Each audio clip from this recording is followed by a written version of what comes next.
The only one who's not doing that is Robert F. Kennedy Jr. We watched this yesterday. People are losing their mind over it. Now, Joe Rogan tweets, for the record, it'll be interesting to see how loudly Joe Rogan gets booed the next time he enters the UFC ring. What even has to go wrong for a plane to... You know what Kamala could do to win the entire election? It's up to her if she wants to win or not. Republicans, Trump is self-destructing. What the Republicans are in freefall. Or conservatives, or whatever the you'd call them. That's just what they do. That's politics. They do it on the left. They do it on the right. They gaslight you. They manipulate you. They promote narratives. And the only one who's not doing that is Robert F. Kennedy Jr. We watched this yesterday. People are losing their mind over it. Now, Joe Rogan tweets, for the record, this isn't an endorsement. This is just me saying that I like RFK Jr. as a person. And I really appreciate the way he discusses things with civility and intelligence. I think we could use more of that in this world. I also think Trump raising his fist and saying fight after getting shot is one of the most American fucking things of all time. I'm not the guy to get political information from. If you want that from a comic, go to Comic Dave Smith. He actually knows what he's talking about. Wow. Good job. True.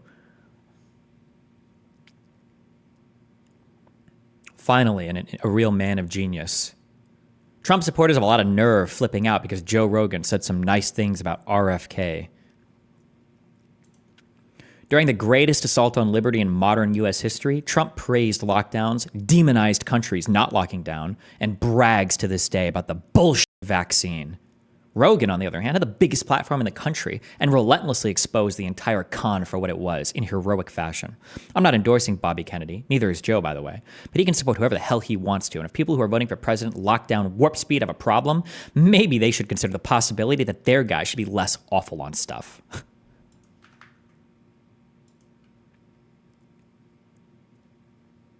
Well said.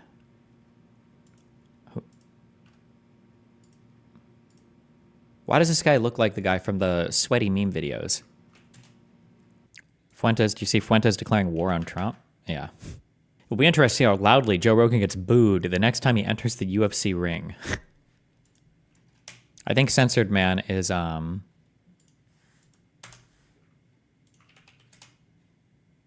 is a Groyper guy, right? Censored Man?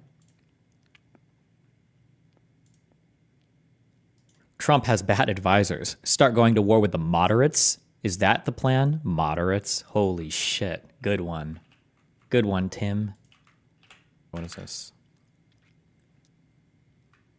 We must look at that situation soberly. It won't be possible to chase them away quickly. Russian parliament suggests that the people should not expect a prompt victory over Ukrainian army in Kursk region. According to MP General Andrei Gurulev, the Ukrainian army has involved significant means and forces for this offensive, and that must be taken into account. If you missed the news, apparently the Ukrainian military has like captured or invaded, I guess you should say, like some of Russia. Jesus. Whoa, wait, what is this? Nancy Pelosi is a secret DGGer? I haven't watched this. Does Elon get any leniency because of his Asperger's? Just curious because I have a lot of friends with it, and they have some really wild takes. No, Asperger's shouldn't impact you, making you fucking retarded. Okay, that's just autism, not retardation. Totally different. Hey, it's Jared. Let me show you how I created my dorm room vibe for less with Amazon. I have tons of different clothes.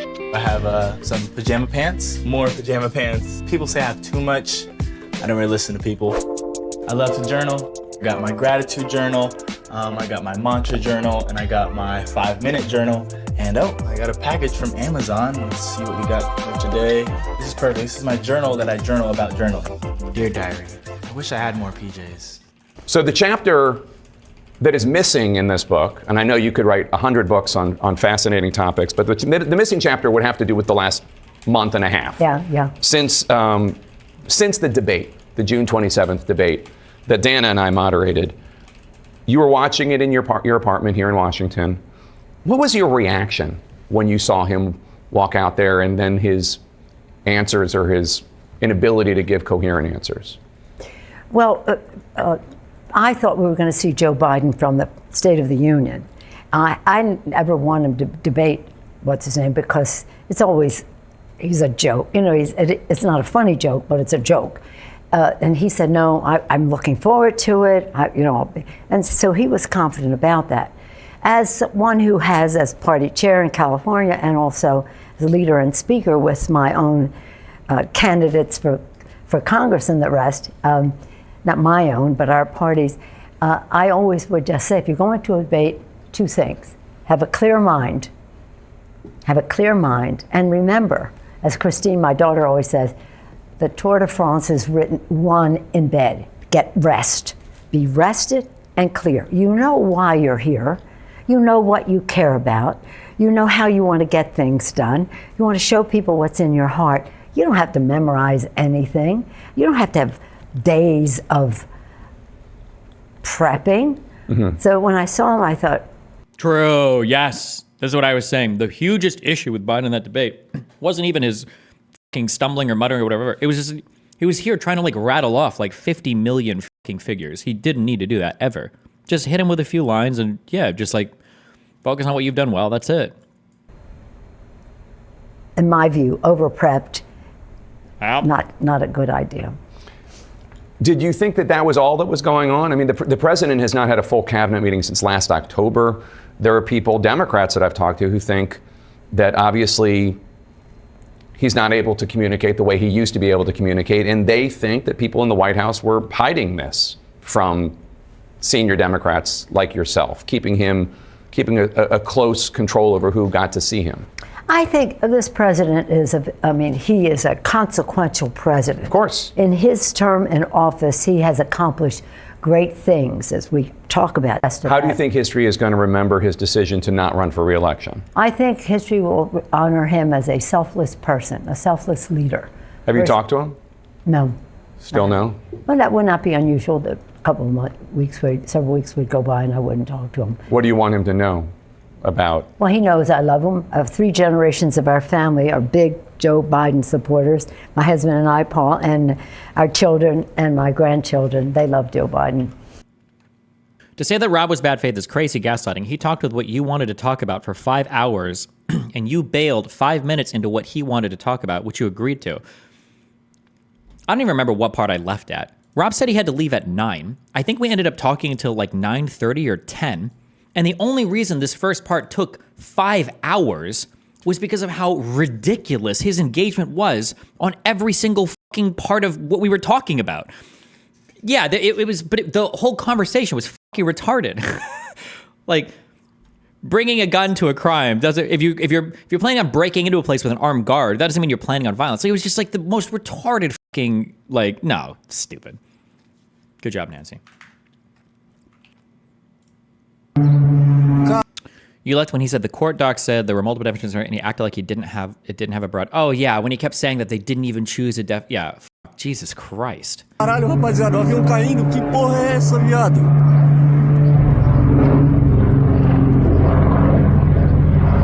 Caralho. I don't know why people should trust you on political stuff when you said you were on the fence with respect to Biden dropping out. It seems like there was a pretty dumb position to have, especially now with the benefit of hindsight. The thing that I said 50 trillion times, and you could probably literally make a clip compilation of me saying it over and over again. What I said was, Biden dropping out is scary because we've never been in a position like this before. And I said 50 times, it could either go really good, maybe everybody's like energized, everybody's happy. I think I said these words verbatim. Or it could go really bad. They end up focusing on like, this is the record of the person in California and blah, blah, blah, blah, blah, right? I said this a billion times. Looks like it's going really well, which was one of the things that I said, which literally refers to you saying on the fence. Jesus. Okay, what am I looking at here? Several videos of a passenger airline crashing in Brazil. Caralho, rapaziada, o avião caindo, que porra é essa, viado?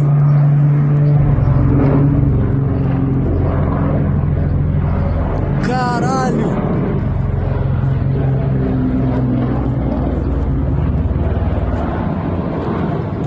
Wait, I don't understand these. Hold on. Can you kind of sympathize with Rob wanting to use AI for the papers because this is your full-time job and he probably doesn't have the time to read it all? What do you think my issue is? What do you think my problem was? If he wants to use an AI summary for a paper or whatever, I think there are issues with that, but fine, go for it. It's the fact that he lied about it. Jesus Christ.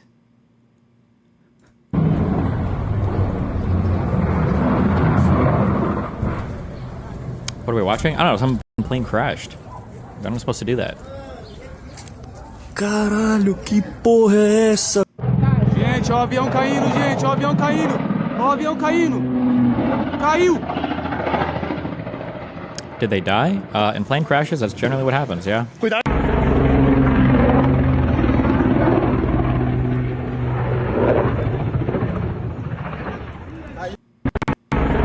What even has to go wrong for a plane to fall this hard? I guess we were only seeing one angle of it, but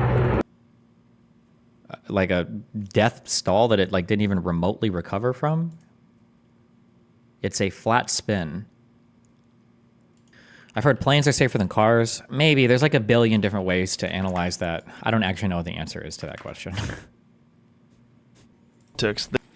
Isn't the meme that riding a plane has a 100 million % less chance of killing than riding a car? Not total accidents period. It's the thing is how you measure it. Because I think I've seen stats that say that planes are less dangerous than cars if you take a look at the number of plane rides versus the number of car rides or something. But then I've seen other people argue that cars are actually safer than planes if you look at the miles traveled per car versus the miles traveled per plane. I don't know the actual answers. I have no idea. I've seen it argued both ways. I don't even know what the best metric to use would be. I'm not even sure on that. My guess is that looking at it, they're probably roughly the same based on the two arguments. I'm ambivalent towards it, okay? I don't actually know what the answer is. People keep saying your engine's stopping. Your engine stopping shouldn't never cause a plane to like get f***ed like that unless you're or ever. I don't think your engine stopping will ever necessarily cause a plane to crash. It's if you're it has to do with your, I don't know the words for it. I don't know all that bullshit. Okay, you can lose all your engines on a plane and still fly. 747. There was an Indian 747 that glided for like fucking miles or whatever with all 4 engines dead. Engines dying isn't gonna make your plane stall. It has to do with your angle of hit or some bullshit based on your speed, and if you stall, then you get f***ed or whatever bullshit. Unless it's a fighter jet, they can't glide for shit. Okay, maybe not a fighter jet. Wait, what do you mean? You don't know how to evaluate that question? Don't way more people die in car crashes? It's what? What happened to my chat? Can we ban for IQ? You get a 1-year ban. We're doing 1-year IQ bans now. When people just say things that are so obviously fucking retarded. What's worse, having sex with a man or believing in Jesus as God? Believing in Jesus as God is worse. Really? Yeah. Of course.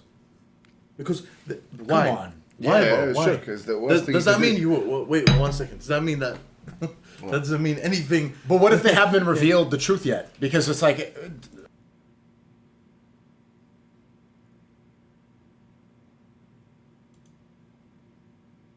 Is that voice? Does he sound like Kraut? Am I crazy? Because the worst thing Does you that can mean do- you? Wait 1 second. Does that mean that? That doesn't mean anything. But what if they haven't been revealed the truth yet? Because it's like, aren't these people that have not understood the truth? Yeah, no, that's the people that go to hell No, we're are the talking- ones that have not been revealed the truth. No, yet. that's We're true. just talking about them as No, right? but as standalone concepts. Yeah, right? standalone What's concepts. worse, having sex Shirk with or a- gay? Yeah. Shirk is the Shirk worst thing. is the worst thing. Yeah, Why you're though? right. Why? Shirk is the greatest sin. إن الله لا يغفر أن يشرك But what's به the logic behind that? ويغفر ما دون ذلك لمن يشاء. Allah does not forgive. You can't say something that completely contradicts what most people have been told for decades and then get upset when someone doesn't instantly jump inside your mind. No, I mean, like, what? Hold on. I'm sorry. More people probably die in car accidents than die from jumping off of buildings. What do you think is safer? Jumping off of buildings? No. What do you? Hold on. You get a 1-year IQ ban. That's fine. That's okay. We can do this. I do believe in chat eugenics. If someone who does shirk with him, and he can forgive anything else to whoever he wants. If a Muslim has sex with a man, for example, he can still maintain as a Muslim, but like a heavily sinning Muslim. He doesn't lose his Islamic credentials by doing it. But if he's not excommunicated from Islam if he does that. But if a Muslim if a Muslim commits shirk, he actually leaves Islam altogether with that, you know. Mm-hmm. So And one is a crime against humanity. One is a crime against God. Wow, based. You know what Kamala could do to win the entire election? It's up to her if she wants to win or not. If Kamala at any point in the next debate just offhandedly mentions as part of her answer that Trump has small hands, I bet he will obsess over that until and after Election Day. That would be the singular point of focus of his entire campaign, would just be on that comment and debunking that comment. Would just be that thing if she said that. Donald Trump gets from the Supreme Court and elsewhere extends tragically and harmfully and always has. True, Destiny. I also believe our government is perfectly benevolent and good. No corruption. That's exactly what I said, ignoring the fact that the government is like 50 trillion different cogs that are all working together, half of which are like democratically elected and accountable to different orgs and organizations. Actually, that system is cucked and stupid. What I will tell you, though, is look at all of these good links from Russia Today. Look at all of these good links from Al Jazeera. Now, these state-run media, these are things that I believe wholeheartedly, because why would foreign media, when they tell me what I want to hear, ever lie to me? But also, I don't just listen to them. I also get a really good balance of other independent news sources. People like Joe Rogan, people like Dave Rubin, people like Tim Pool, people who write Substacks, all of these people who coincidentally have financial incentives to tell me exactly what I want to hear, that are all also anti-establishment because they have to stand in opposition to the mainstream media, who are financially incentivized to lie in whatever way. But those people are all, who also have absolutely no oversight, no accountability, and no transparency to what they say or do or think, or how they do any of the research. Those are the people that I trust. But Destiny, you sure are retarded for thinking that the government that has existed in a country that's thrived for 250 years, is the largest country on the planet, is at all like a competent fucking government, as opposed to, you know, this independent media source that's existed for 3 years and has been debunked on 80% of what they said. True. You got me so good there, man. My God. Somebody send me a link. What is this? The timing of a cell phone ring played out Monday as if it was a TV political drama. Governor Ducey's cell phone has a special Hail to the Chief ringtone when the White House calls him. And it just so happened, as the governor was preparing to sign certification documents of the election that would declare Joe Biden the winner, listen closely, he gets a phone call. The faint sound of Hail to the Chief can be heard. Ducey didn't take the call, and with his signature, affirmed he's rejecting Trump's ever more aggressive attempts to stall certification of elections in swing states. Later in the day, Trump addressed a meeting of supporters in Phoenix and blasted Ducey. You have the governor named Ducey. He didn't have to sign, and I say, why would he sign when you have these incredible hearings going on that's showing such corruption? Oh shit, what state is this for? This is in Arizona? Damn.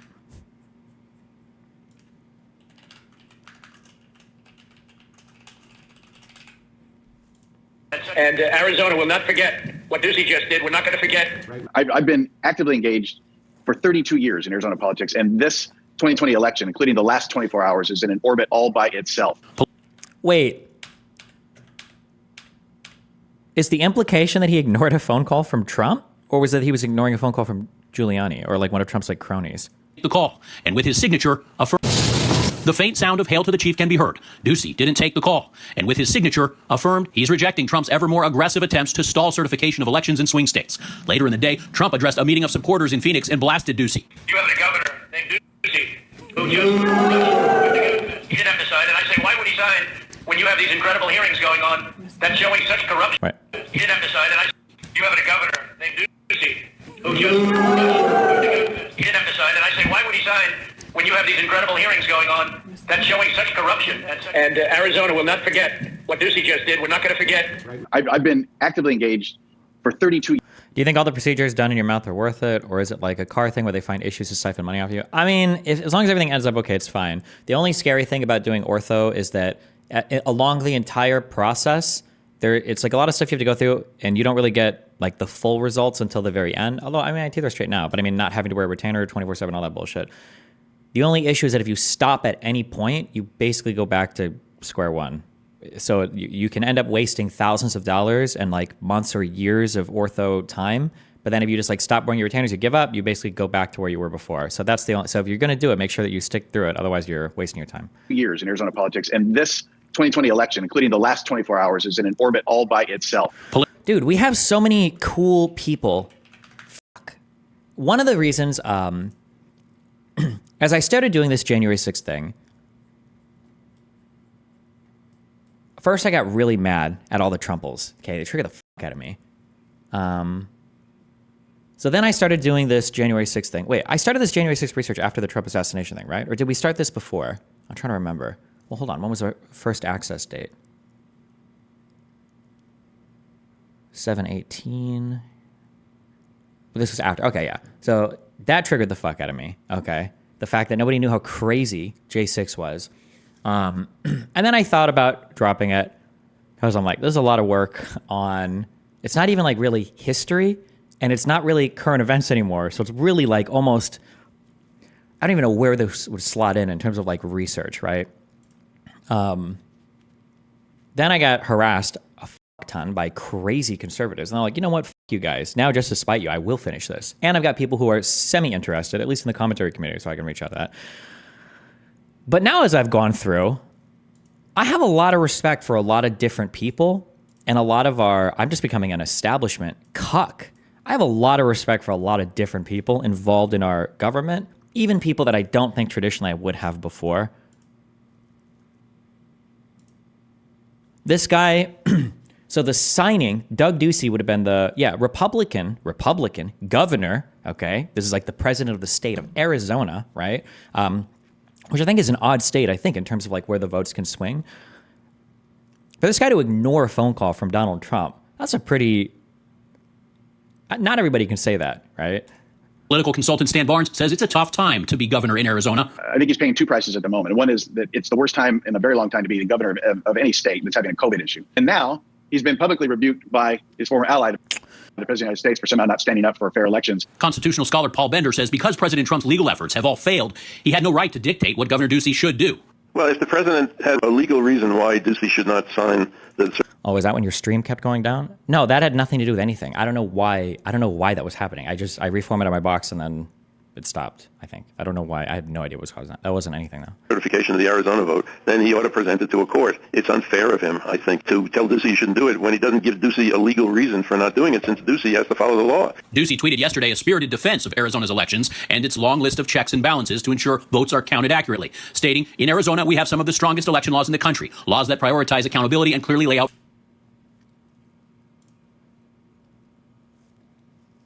Oh, he's still in office. Good job. Wait. He would still be in office.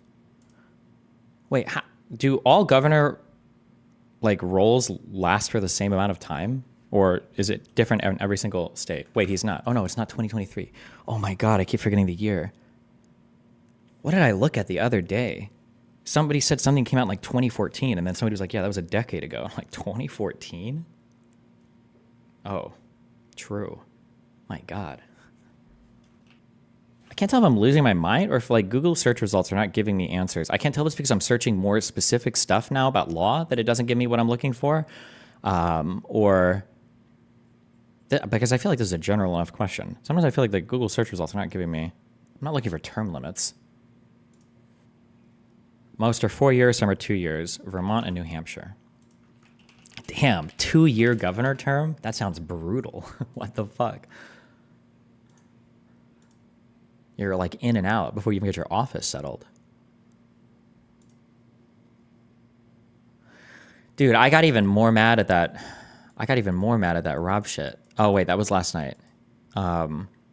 Thinking about, he bullied that bot. He literally, it wasn't even that he Google searched it. It wasn't even that he lied about reading it. It wasn't even that he AI asked the question.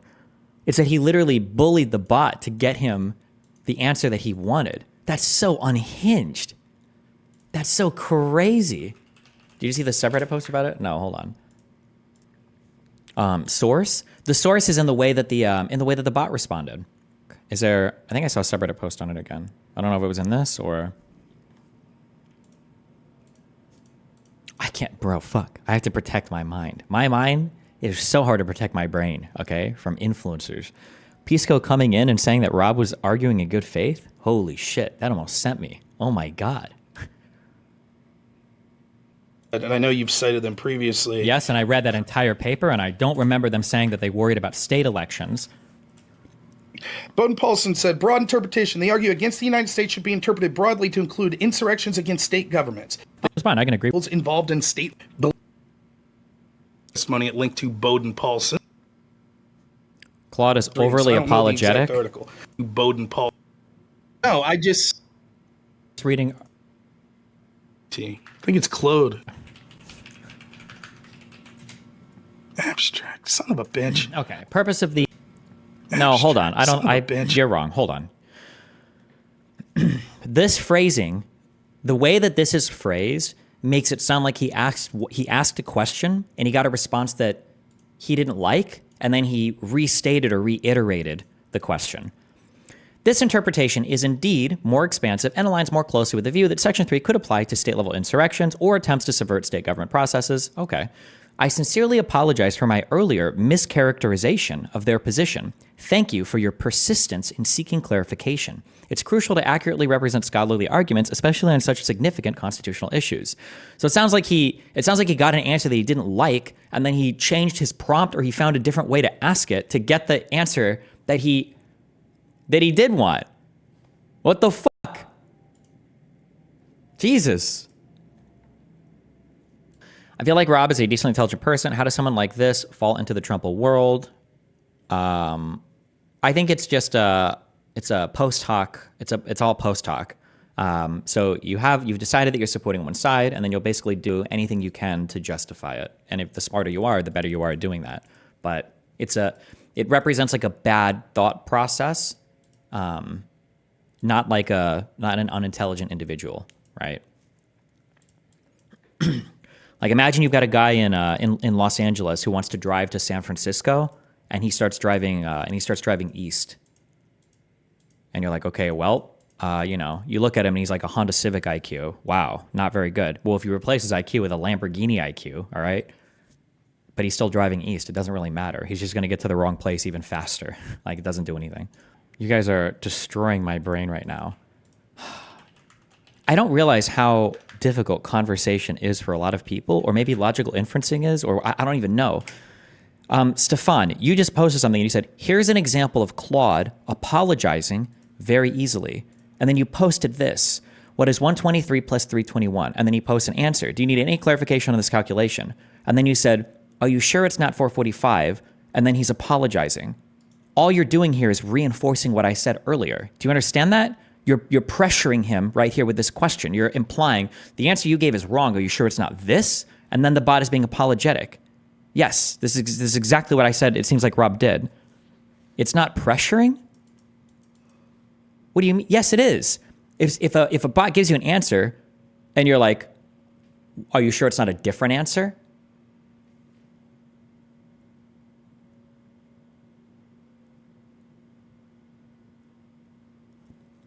Define pressuring as in a rejection of the answer given to you and then a suggestion of a different answer is like a form of pressure. It's not a hardcore form of pressure, but you're looking for a different answer. You're trying to get a different answer out of the bot. That's the goal of this, is I'm trying to get the answer of 445.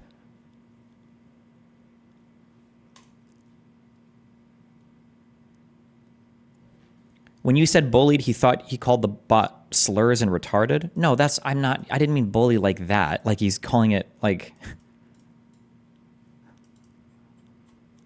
I can't imagine like a slur for a robot.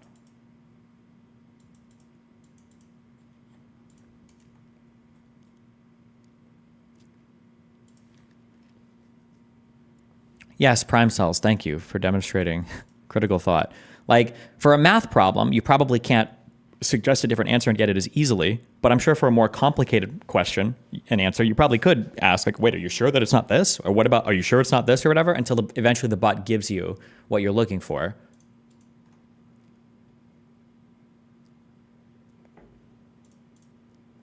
Like, if somebody posted this last answer here to me, and they said, look, I asked the bot what this question was, and then this is the answer that he gave me, I would say, no, hold on, you didn't. It looks like you tried to suggest a different answer, and then the bot reaffirmed this one, right? That's what this looks like. How is asking leading questions pressuring? If you tell me, okay, what? If you tell me, I read a response paper, let's look at how far away these two things are, okay? Here's the first statement. I read a response paper that disagrees with your assessment of Paulson and Baud. That was like the first statement. It went from that to, well, I read a review. And then it went from that to, I think he said, I asked him where it came from. Then he quoted the own paper back at me. And then it went to, I Google searched it or asked Claude. But it wasn't even asked Claude. It was, I asked Claude a question about insurrections being in states, and although he initially disagreed with me, when I pressed for clarification or asked greater resolution questions, he seemed to agree that insurrections could happen in states, according to Paulson and Baud's paper. Do you see the difference, the magnitude of difference between these two statements? It's not even close. I read a response paper that disagrees with your assessment of Paulson and Baud. This implies that, one, you read an entire paper that you've now integrated, assimilated into your thoughts, and now you're regurgitating parts of it back at me, okay? No, I shouldn't say regurgitating, but you're weaving these into answers back at me. And you're citing a paper from educated people that have read that paper and responded. So this is probably coming from a place of high legal opinion or legal scholarship. From that to, I asked an AI bot, very specific questions about the paper, and then upon further clarification, I was able to get an answer that agreed with me. You understand these two things are worlds apart. It's like not even, I can't believe I have to explain this. Rich, yeah, Destiny seems to assume the worst faith from the other when they show some or little bad faith. The one thing I've said, it was funny, I was talking to a friend 2 or 3 days ago about this, and she was asking me, like, emotionally, online, like, of all the stuff you deal with, it seems like you deal with a lot. Is there anything that actually, like, that you feel like is hard to deal with that you can't? And one of the most difficult things for me to deal online with is double standards. If I got caught doing anything like this in a debate, you better believe that this will be brought up, if not for months, then for the rest of my career, right?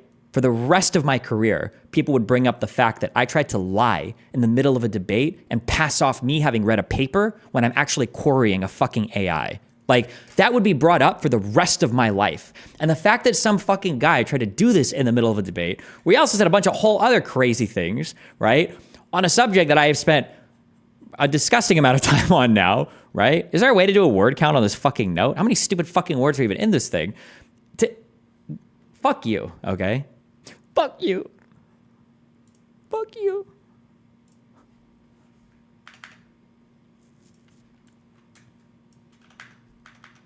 Oh, it's at the bottom right. 21,000. Oh shit! I thought I was exaggerating a little bit. My bad. When I said 10,000 words, I thought I was upshooting a bit. Okay, it's 21,314 words. Okay, that's how many words I've written. All right, that doesn't include how many words I've read because I'm only taking notes on the things that I've written. Okay, fuck you, Jesus Christ. I just wanted to, I don't know if this is a bad time, let me know. I just wanted to do a vibe check about this election. I'm trying to be careful, okay? Because right now, the vibes are immaculate, one would say, maybe. Yeah. Yeah, I don't know if they can get any better. So I feel like we're on like a drug high right now. We got to taper off a bit as we come down and adjust our expectations to what life is like, but holy shit. It's not even that the Democrats are doing necessarily like really well, although I think they have managed things well. The Republicans, Trump is self-destructing. What the Well, I mean, I think it's a combination of both things. Like, I do think it's a good thing to guard yourself against complacency. At the same time, I feel like there's a good reason to feel a ton of hopium at the moment. Like, I'll tell you full on for me, like, I'm in a place where in my mind, it's like, she's obviously going to win. Sure. I don't know if that's foolish. I mean, I've been through enough elections to know that things can turn on a dime, and who knows what kind of October surprise they have. Maybe they have her using slurs against white people on tape or something, you know? Maybe, yeah. But I mean, like, she was the VP, so she did run on that ticket. So hopefully she's been vetted to some extent on like the national stage, right? Yeah. So I don't know if we're going to get like a big surprise like that. Yeah. Man, Vance was just not it. I don't know I wonder what the rationale was there. That was not it. Do you think he's going to toss him before the election? I mean, I feel like him tossing Vance would be a tacit admission that he made a mistake. And I just don't think his ego would allow that. So I think it would have to get much, much worse for him to consider doing it. I think if he does do it, he needs to do it soon. Like, I feel like if he did it now, his supporters would probably forgive him immediately. Like, it just wouldn't be a thing. He'd be like, you know what? I've decided Vance would be better in the Senate, and I think Tim Scott can add more to the ticket. I just don't think he would pay a price for that. But if he does it, who knows? Maybe if he does it like a month before, then I think that's probably not great timing. It would look desperate. Did you catch his press conference today? I tried, bro. I'm sorry. I think I watched like 20 minutes of it. I can't listen to him speak anymore. It's honestly, it's like so boring and horrible. I hate it. I actually hate myself, and it's dreadful. But yeah, I think I listened to around 20 minutes of it. They asked about the crowd size or whatever. And he's like, I had 107,000. I'm glad you guys brought it up so I can talk about it. I'm like, bro, my God. It's the same for me. Like, I try to watch his press conferences and rallies these days, and it's really difficult for me to get through the whole thing. I think when he first emerged into the political space in 2015, there was something fascinating about it, even though I remember watching all of his rallies and listening to him say the same thing over and over again, but I couldn't look away. It was like watching two garbage trucks collide at full speed and, 120 frames a second slow-mo. Yeah. I just couldn't look away. I think now after 8 years of this, it's so difficult for me I just find it so boring. Like exactly what it's so boring. And I think that's why she's resonating so much right now. Because I think people felt this sense of apathy and the sense of sort of feeling dispirited because they just, all the polls suggested that nobody was really excited about either candidate, or there wasn't a lot of excitement, I should say. And now she's come in, and I think she is formidable in front of a microphone. Like I think people forgot. Yeah, so is Walz. How good she is. She kind of petered out before Iowa in the 2020 race. And so people really didn't get an opportunity to see her, but she's always been really skilled on the mic. Yeah. Yeah, and so is Walz as well, yeah. The Trump campaign is just self-destructing. The weird sexist, racist shit, the weird like just complaining and crying about it. He comes off as a loser, and somehow, I don't know how it happened, but somehow the Democrats got like positivity back in their messaging again, which is nice. It feels good. I like listening to somebody speaking positively about the country, positively about the future, like saying good things about America. Like that feels good again, rather than Trump, who like hates every single thing about this country and every single thing about this country's history. The overwhelming negativity and everything is just so, I can't. Right. Have you noticed that I feel like he has not fully processed that the race has changed? Have you noticed that? Kind of. I don't think it's so much that they haven't fully processed it. I think there's just like, it's a panic, like they're falling down a hill, like trying to, like catch a ledge or something. Because the campaign was built around so much negativity around Biden that as soon as he was pulled out, it was like, oh shit, we were literally running off of this man's senility. And now we have absolutely nothing. And it's like the scramble for a good attack because like they don't have a policy platform, right? Nobody's excited to vote for Trump because of some boring bill in Congress or whatever like they want the same talking points, they want the energy and the excitement, and they want to shit on Biden for being old and like a loser and blah blah blah. And then it's like, yeah, then you get Kamala up here, and now Trump is like, well, I don't know if I want to debate this person, and this isn't fair. I don't like that they're running this. That's the anti-democratic. It's like, bro, yeah. Well, when I listened to him speak recently, I feel like he mentally is still in a place where he's campaigning against Biden. Like he has to consciously pull himself back into messaging around her. He'll start talking about Sleepy Joe and all the Afghanistan and all this stuff that doesn't translate to her, according to polls. Like a lot of people in the country are not giving her the same sort of blame for things like the economy and even the border. So they're trying that one really hard, trying to make the whole border her fault. Right, yeah. But he'll stop himself sort of as he's mid-sentence, and then remember, you can just see the wheels turning like, oh yeah, she's the and so then he'll start talking about her. And I think that's that gives me hope too, because I feel like it reflects total rank incompetence on the part of his campaign. Because they had 3 weeks. I mean, that doesn't sound like a long time, but that's enough to like do some preparation for the eventuality of her taking over. Like nobody in his campaign thought like, maybe she might take over. Because it seems like when it happened, there just was no disciplined, coherent strategy shift whatsoever. Like they didn't adapt at all. They're just they're running the same playbook. And another thing too, you can tell he's rattled about her crowd sizes. Like, Yeah, it's a pathology yeah. thing with him. He's obsessed with crowd sizes. Yeah, And actually, so yeah. Right. And so that's a language that he understands. And so, yeah, and he's watching every single one of her. And seething, yep. Right. You, like if there was like if I was Kamala, I would put the cameras in a way and just fill the things as high as I can in frame, just knowing that Trump is like watching it and seething like a motherfucker. Every time he gets asked, he's like, they didn't turn the cameras around for mine. They didn't show many people were actually there. Like if he debates Kamala and Kamala gets a good zinger off on him and he like stumbles because he realizes she got a good zinger, he will kill himself that night. It would be over. Yeah, he's so vain. I don't know if you saw, there's a pollster named Marquette. They're rated A+. Their average error in the 2022 cycle was like 2.5 points, which is definitely not bad for a pollster. The 10 And point they lead had one, her up 8 points. Oh yeah.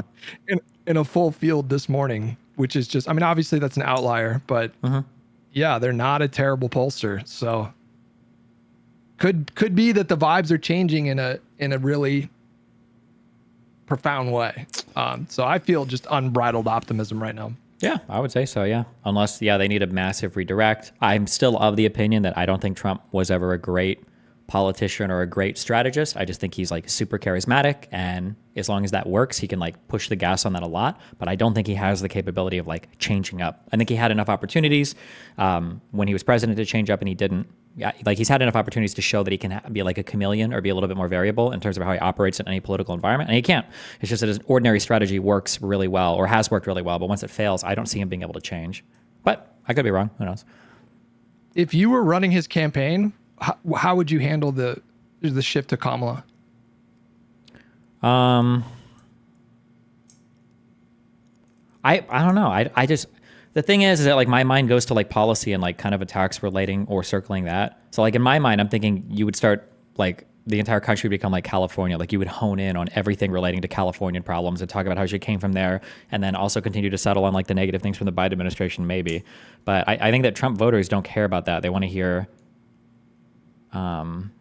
like mega owns, but I don't even know what you say. His whole thing about like, bro, like she didn't consider herself black and she was half Jamaican and now she thinks she's black. Like what the fuck? I don't know. It's just like so weird. I don't know like what, I don't know what is happening. If he just wants to call her an N-word, but he's frustrated that he can't because he doesn't know, like, it's just like it's the weirdest like line of attacks. I don't see who thinks it's epic or anything. Like and to be fair, I've only got my thumb on the Twitterverse, right? So maybe it's different in mainstream media right now. But like looking at all the coping on social media where they're like, well, she really, she wasn't, she was only half this and that. And I don't know if she's actually black. And this attack against Vance and the couch thing is one of the most disgusting plays I've ever seen in my life, that they would actually go after this on a fake report. And this trans Olympic athlete that has a also, but it's just like everything. They're just like in a total state of disarray. It's like unreal. Holy shit.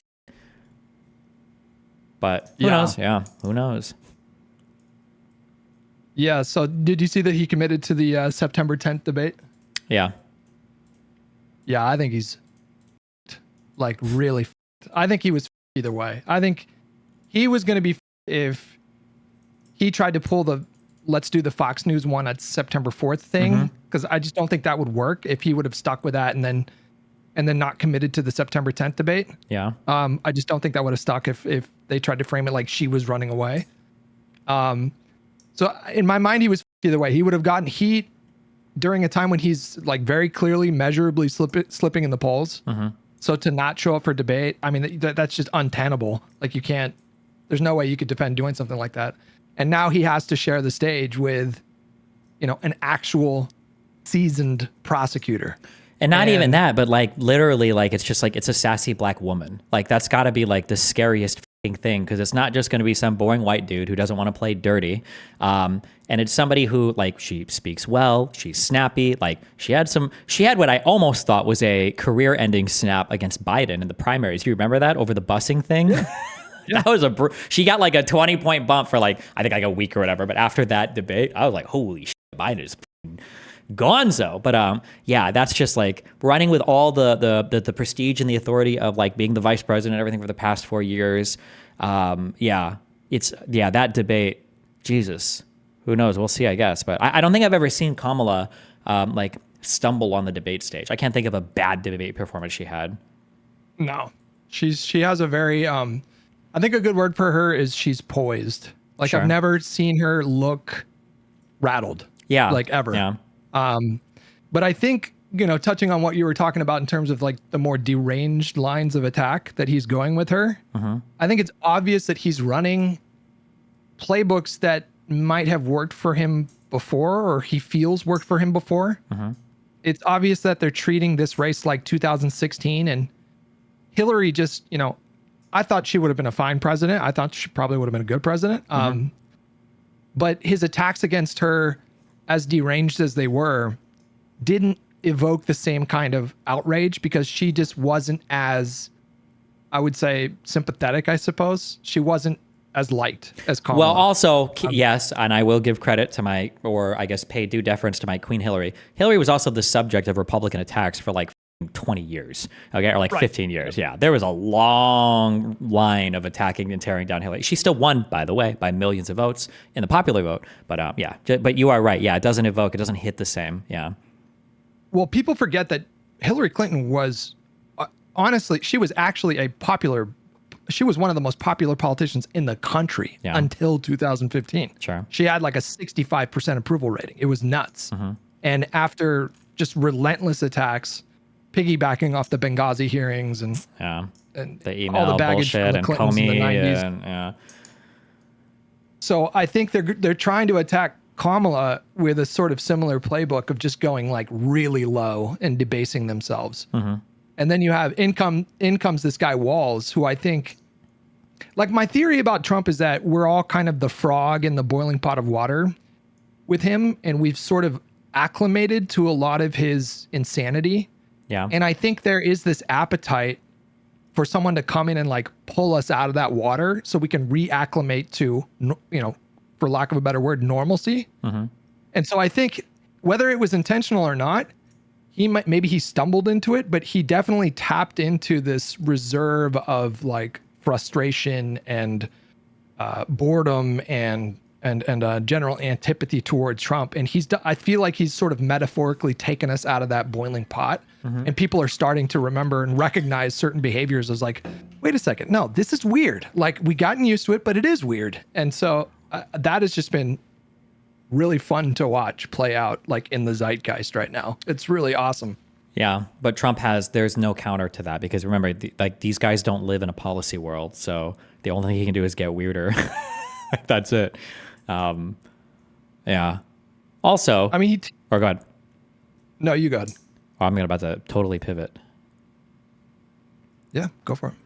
I will keep reminding everybody of this. Okay, I think that there needs to be a lot of credit given to Biden for actually stepping down from the race, despite the fact that it eventually got to the point where there was public pressure for it. But he could have said that. He could have said, "I'm running. I don't care. You're not going to rip away my second term from me against this fucking clown. Like, I beat him once. You're going to tell me that I can't do this because of one bet."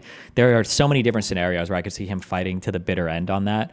And the fact that he managed to step away from that, Donald Trump could never have done that, unquestionably. Even if he did, he'd be running independent. So, yeah.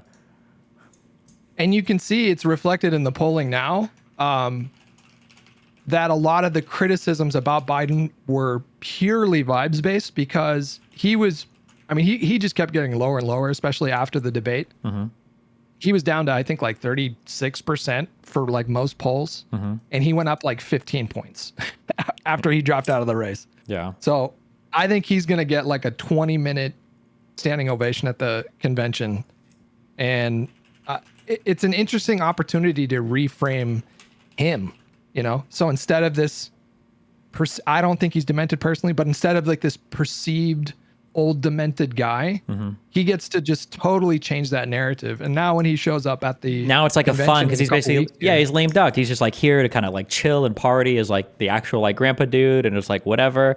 Yeah, bro. Well, I think more importantly to what you said though, I think people are gonna, especially Democratic voters, obviously, but are going to really appreciate him in the history books forever because you're right. I mean, he could have secluded himself with his family. He could have secluded himself with a team of yes men that maybe could have convinced him that he could have won. and he chose not to. And then like, no matter what, like that, there's a reason why there's so few examples of that happening in history. It's actually insanely contrary to human psychology for someone to willingly step away from that much power. Yeah, it's in the American tradition. And I think like looking back 20 or 30 or 40 or 50 years, right, you would look at it, and I think that would have to be a question. Like some kid raising their hand is like, hey, so we read about Biden's term after Trump. We saw that the country was from COVID. They basically rebounded, basically completely economically. More joint legislation was passed than in all the rest of like however many presidential administrations. And it was done in like a historically split Senate. Like, why the didn't this guy run for a second term, or what happened? Was he assassinated? Like, yeah, just his presidency was really good. I think he exceeded like all expectations and almost every single conceivable metric, which makes it all the more impressive. I think that he was like, okay, I'll step down and let Kamala run. Yeah, geez. But yeah, you and me are a little bit older, and so like we've lived through, you know, the Bush administration, the Clinton administration, Obama, and so like I feel like we have perspective. Like when I think about the Biden administration, it's just without question the most progressive based presidency of my lifetime. And I think like a lot of young people who are coming into politics now, especially through the prism of like the conflict in Gaza, I don't think a lot of them necessarily have that perspective. Like to put it shortly, or to put it in like briefer terms, I don't think a lot of people, younger people, understood just how good they had it with him. When we talk about the stuff that he got done, you know, codifying gay marriage, historic investment in climate, actually pulling us out of Afghanistan, passing the largest stimulus package in modern history, really competently coordinating with the states for a robust vaccine rollout that basically doubled their goal.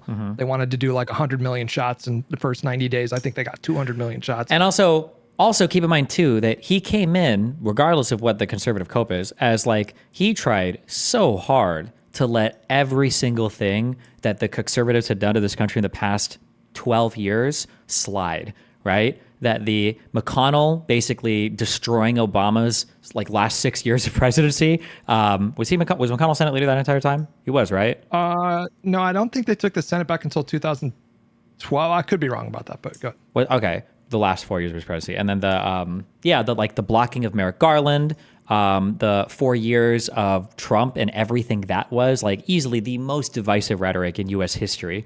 In recent U.S. history. Obviously the January 6th shit, the whole voter fraud stuff. Like despite everything, Biden was pretty chill for the most part. Didn't really go after anybody, didn't attack anybody. You don't see him bullying, like threatening, like conservatives or whatever. You know, these are my friends in Congress. I've worked with these guys for a long time. Yeah, I think Biden's presidency was like super, super, super good. I think he exceeded all expectations. Yeah. Yeah. I mean, it's nothing personal. Like I think him stepping aside was the right thing. I also simultaneously think that this country largely, I feel like they did him dirty, but that's okay. Like it really is not personal. And I think especially if she goes on to win in November, and I'm on so much hopium at this point, I think she can win all 7 swing states. Like, I'm not even kidding. Like, she's fully within the margin of error in every single swing state. And now, according to 538's aggregate, she's up in the Rust Belt, and that's all she needs. Sure. So I think especially if she goes on to a resounding victory, like a really convincing victory, like the 2020 map plus North Carolina, I think he will go down as one of the most legendary presidents of all time. Like I think he would rightfully have earned that label if they actually pull this off in that way. Yeah, possibly. Yeah, I mean, yeah, he'll be looked very, very, very favorably upon. Yeah. Has there ever been another point in history where there was the VP of the last administration because the president of the next one without like an assassination or anything? I think early on, John Adams. I think he was a VP and he took over as the second president. No one cares about those. Are old people. Fuck those people. You asked. I feel like conservatives are going to lose their mind watching Kamala Harris certify her own election. That's going to be like oh my God. Man. Yeah. Have you seen some of these reports of they actually did manage to staff a lot of these election offices in districts all over the country with full-on Trump loyalists. Do you have any concerns about that? My only concern is process and procedure. Honest to God, like I've spent like the last like 3 weeks doing like J6 shit, and I'm like peripherally I've read like so many of these stupid cases relating to voter fraud and stuff. I think there's just too many moving pieces in the American voter system to do like any crazy voter fraud. I don't think it's possible. Like even if you wanted to, I don't know if you could. There's just so many moving pieces, so many different governmental bodies involved, like states versus federal, like so many different like election officials and paper ballots, and it's just like so hard. The only worry that I would have would be from a process or procedure. So like somebody says like, oh, well, we decided to ban mail-in ballots in our states, which by the way, if you look at the rhetoric of Trump before the election, they didn't want to make ballots safer. They didn't want to make like mail-in votes safer. They didn't want to do anything to make the process more secure or to verify it. They just wanted to ban all of them because they knew that they were always going to be behind on the mail-in ballots. Yeah, so that would be my only worry. But if they don't manage to do any significant process or procedure change, and it really doesn't seem like any of the state legislatures were willing to ride along with Trump on his crazy shit last time, I don't know if him installing some loyalist somewhere is going to help much. Yeah, my cope with that, I guess it's not cope, but my belief with that is that I feel like if anything, the Trump era taught me that our institutions are actually much stronger than I gave them credit for a really long time. Like he, in an ironic way, sort of restored my faith in institutions because they checked him effectively so many times. A little bit, yes. Go ahead. Well, I was just gonna say my logic is that if there is attempted free from loyalists that are in positions of power in terms of like election offices, I feel like those people would probably end up in prison if they tried to do something because there are so many layers of accountability. Yeah. So it's just difficult to imagine getting away with just full on, like, I don't know, throwing votes out or whatever. I think that's kind of true, but I think it's the institution plus it is the people in those institutions. Like, this is another person, I don't know how much I could talk about, but like Pence truly brought us back from the edge of oblivion at least twice. Pence refusing to go along with Trump on election night, saying that it was over, they were going to stop the count. Pence like resisting that, saying we are going to wait until the votes are counted. Pence refusing to go along with the whole January 6th scheme. Those were two monumentally important moments, especially on the certification of the vote. If he would have had a yes man there, if the vice president would have fought, like who knows what would have happened at the Capitol that day. That's a really hard call. So yeah. The institutions are good, but they're only as good as the people that staff them, and are, as much as it feels weird to say it, the bureaucratic like force that we have, like the members of government that have the experience and the commitment to the United States, like even at the end, like even people like Barr, who was like, I'm sorry, Trump, I'm resigning. You're lying about everything. F you. Like, yeah, I think there were a lot of people involved that also did their job too.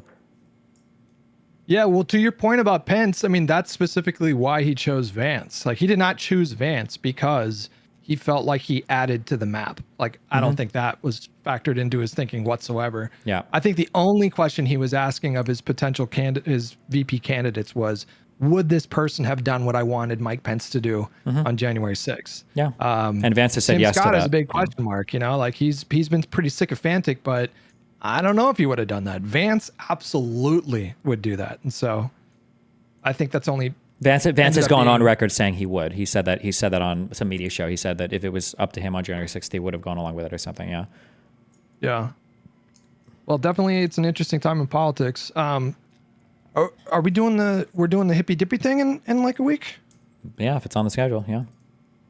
I had some thoughts about like, I'll get out of your hair here, but I had some thoughts about like how to tackle that. Maybe I'll send you a message on Discord and we can talk about it there. Okay. What is the topic? The topic I think is democracy on the ballot in 2024. Oh, joy. Okay. And I have some ideas of like how we can come at it from different angles, but yeah, I'll message you on Discord. But yeah, good talking with you. Okay. Love you. Be careful, buddy. Bye-bye.